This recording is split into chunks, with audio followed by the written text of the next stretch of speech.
nous avons appris qu'il y avait de nouvelles nominations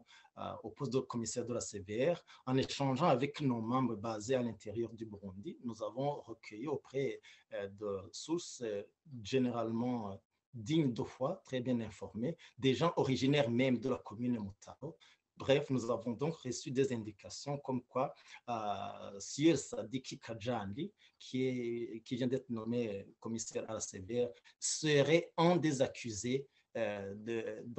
serait un des auteurs du génocide des Tutsis en commune de Mutaro de la province de Gitega. La source, donc nos sources, elles sont diversifiées à propos, elles nous ont indiqué justement au départ, elles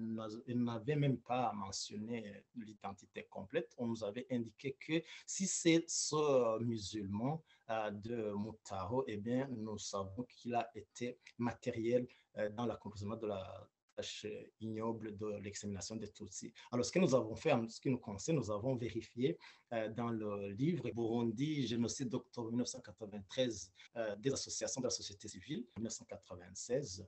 et à la page 573, pour ce qui est de la commune Mutaro, la liste des bourreaux allégués, justement, figure bel et bien le nom de Sadiki. Et nous avons effectivement, nous nous sommes souvenus de ce que ce n'est pas la première fois que des commissaires de la CVR soient déjà accusés des crimes graves et sur lesquels, malheureusement, ils vont être amenés à enquêter. C'est l'occasion de rappeler le cas du commissaire Deo Hakizimana, qui a bel et bien revendiqué dans son livre Burundi le non-dit, la paternité, en tout cas la collusion avec les auteurs des massacres qui ont failli décimer les Tutsis de Ntega et Maranga en 1988. Ça, c'est juste un cas parmi tant d'autres. Il est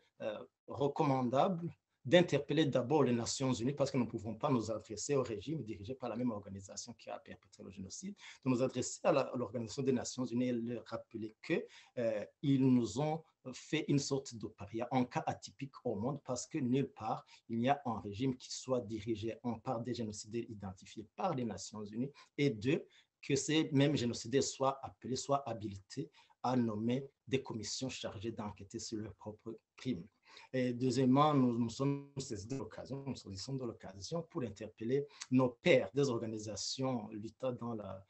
le domaine des droits humains, particulièrement dans la lutte contre le génocide, de redoubler d'efforts, de constater que le mal, même si nous venons de passer des années à le décrier, eh bien, il persiste au Burundi. Nous interpellons donc nos pairs à redoubler d'efforts comme nous et à continuer de dénoncer, à obtenir, aller jusqu'au bout, jusqu'à l'inculpation et le jugement